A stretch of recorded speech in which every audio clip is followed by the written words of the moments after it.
Hi everyone, this is Carrie from Stampwithct. Welcome to our Friday Finding Inspiration video. So excited to have you here with me today. It is the last Friday in May of 2022. And if you have been following our Friday Finding Inspiration videos, you know that we have been working on the inside of our projects and also on our envelopes. No naked envelopes, right? So today we are using the cards that I made in my Wednesday Facebook Live video featuring the Hues of Happiness suite of products. Beautiful products. Now I will link the video down below in the description from Wednesday where I actually created these cards. They are super simple, but so happy with how they turned out. I did use the Happiness Abounds stamp set. Now it does coordinate with the dies, and I just used the Happy Birthday sentiment from this set. So pretty. And then we also used the Designer Series paper that is absolutely stunning. This has already been a super popular package of paper just because of the sheer beauty of this gorgeous paper. Now today I want to talk to you a little bit about using embossing folders to dress up our envelopes and also the inside of our cards. And I actually grabbed the Fern embossing folder. It is a new embossing folder in this brand new annual catalog, and it's one I've already used so many times. It is a favorite already. Beautiful embossing folder that is super versatile. This is actually from another suite of products, but it is going to be one that I feel like you can use with any of your floral stamps and papers. So pretty. So we're going to start with the Melon Mambo card that I created. And I have a little envelope with some supplies and some things already done for you on this project, and then I will show you how I did it, and we will actually work on creating a little bit today. So this is a piece of basic white cardstock, and I'm so hoping that on video it will show that it has been partially embossed using the Fern embossing folder. So only about maybe a third of this has been embossed. And then I just have about a 1/2 inch strip of the Designer Series paper that I used on the front of the card. And I'm going to adhere that onto the area just below where the embossing was done. I'm going to show you how I did this. And I'd love to know, leave me a comment if this is something you have done before, because I never had. Just really was thinking outside of the box and thought, why can't we emboss on the inside of the card? There's no reason why we can't. There are not very many rules in crafting. And even if there is, sometimes we just break them, don't we? So just going to snip off the excess piece of that Designer Series paper strip. So it would be about 5 1/4. I just thought, well, I'll just cut that because it was a little scrap. We are huge fans of using up our scraps of Designer Series paper, and isn't that a pretty use for it? So hoping that that embossing shows up. So I still have room to write a message, and it doesn't have to be a long message. And I'm going to be able to put that on the inside of my card. And it just looks so pretty. Gives a little texture and interest and really makes this card extra special. Just pop this in, get my borders going here. And then I fussy cut the flowers for the front of the card. And if you watched my Wednesday video, I did have a couple extra floral images and also leaves. So I thought, why not just pop that on the inside of the card and let this pretty flower make this even prettier for the inside. Let that glue dry for a minute. I think you probably could even pop that up if you wanted to. Now the other thing that I did was actually emboss the back of the envelope, the flap of the envelope. So look how lovely that card is. A matching card and envelope, and when someone receives that in the mail, they're going to know instantly when they pull that envelope out of the mailbox, this is an extra special handmade card just for me. So I'm super excited about using an embossing folder in this way. I just received a card from a friend that had some embossing, and it was actually a store-bought card. So that's kind of what inspired me. Okay, let's go ahead and work on our gorgeous grape card now. And I again have a few supplies in my envelope. I like getting everything ready ahead of time. This time I've got a floral image that was fussy cut, that piece of 5 1/4 by 4 inch basic white cardstock, and one of our medium envelopes. Now Stampin' Up! Envelopes, they are fabulous, y'all. Now move this out of the way a little bit, along with this flower. Put it up there so I don't lose it. And I'm going to go ahead and bring in my Stampin' Cut and Emboss machine. Now this is the actual regular size Stampin' Cut and Emboss machine. I have the base plate, and then I have the embossing folder. Now I'll turn that over because our embossing folders have the Stampin' Up! Logo on the top of the folder. So many of our folders are able to be used top and bottom, you know, whether it's embossed or debossed, either way it looks good. But just so you know, if you're ever wondering what is the top and bottom of the cardstock or designer series paper once you run it through, the part that had the Stampin' Up! Logo on the top.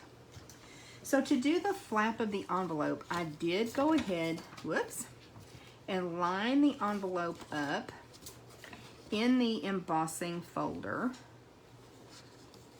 and I just put the edge of the flap of the envelope on there. Now the first time I ran it through, I folded the envelope over, but I ended up with a line at the top that didn't get embossed. So what I found worked better was just to push the edge of the flap of the envelope and then just close the embossing folder. Now, typically, I would tell you that you need to run your embossing folder through with the folded edge, but we can't do that and get our envelope embossed, so I'm having to put it in sideways. I just want to take extra care to make sure that it's lined up, that my folder will not get damaged as I run it through. This folder is a 3D embossing folder, so I do need my gray plate on top, so just my base plate, my embossing folder with my cardstock, and my gray embossing plate on top. And we're going to run this through right quick. It may shake the table just a little bit, and if so, I apologize. We're going to run this through. And it may pop as it gets to the end of the folder, so just beware. Sorry about that. But oh my goodness, you're going to love that this is so quick and so easy to emboss the back of our envelope. Isn't that fabulous? Now let's work on our piece of cardstock, because again, the way that I'm going to situate it in the folder, part of it will be hanging out. And I just want to make sure, I'm going to come off camera for a minute because I want to get this lined up as best I can.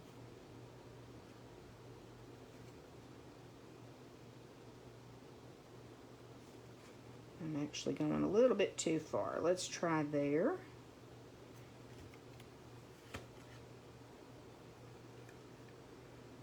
I'm just lining up the folder with the cardstock, and I again only have a portion of that cardstock in.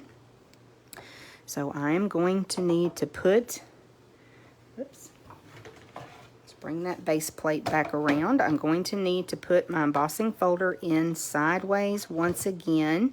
So I'm going to make sure that I take my time and I line everything up. I put that embossing plate on top and run it through. And again, it'll shake just a little bit. I apologize for that.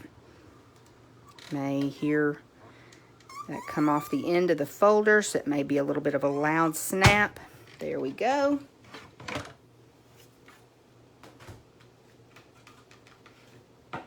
And again, when I take that cardstock out, I've got just a small bit of the cardstock embossed, and it's just so pretty. So let's close up our Stampin' Cut and Emboss machine. Again, this is the large version. You guys have seen me use the mini multiple times, but today, because we're using that size of folder, I needed the regular version.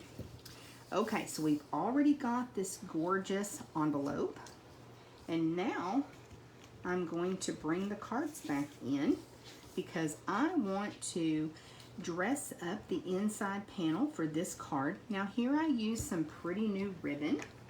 So let's use ribbon on the inside of our card. Do you ever do that?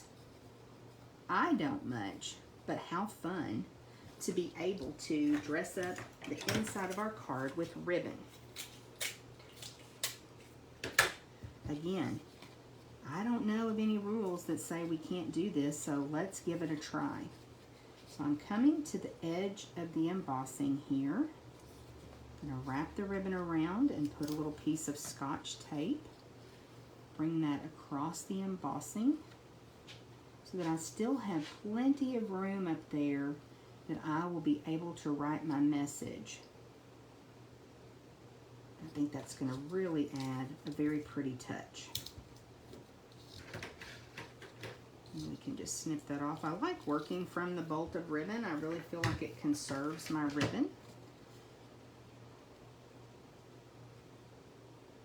Okay, so this is going to get adhered to the inside panel of our gorgeous grape card. Just using my liquid glue, what I love to adhere cardstock with. And I think Stampin' Seal or Stampin' Seal Plus would work as well. I know some of you really like using tear and tape on your cards, and that is fine too. Okay, put that piece on the inside. Now this time I'm going to add this pretty flower to the inside. And again, we'll adhere this down. A little bit of liquid glue. May need a little bit more to make sure that I get good adherence to this card, since I do have that embossed area. But what a pretty little surprise on the inside to have the embossing along with the ribbon. It's gorgeous. So another pretty card and envelope set for you. I hope you enjoyed this tip, and I hope that you'll give it a try. I think there's probably lots of ways that we can use our embossing folders on the inside of our projects and also on the envelopes. This is just one way to show you, either using a little bit of designer series paper to cover up where that edge of the embossing folder went, or using a piece of ribbon. But either way, it gives an extra special look. Now we will be using other ways to find inspiration in June, so I hope you'll join me again next week. I can't believe it's already going to be June of 2020, but next Friday I'll have a whole different way for that month to find inspiration. And we'll just move on from decorating the inside of our cards and envelopes. I think we've learned lots of different ways to do that through May, and I hope that you've enjoyed them. If you have never left me a comment here on YouTube, I would really ask that you do that for me. I love to read your comments and it would mean a lot to me. Also, be sure to hit that thumbs up button if you like this content. And if you would like to see more videos from me, the subscribe button and also the notification bell so YouTube can let you know when I post a new video.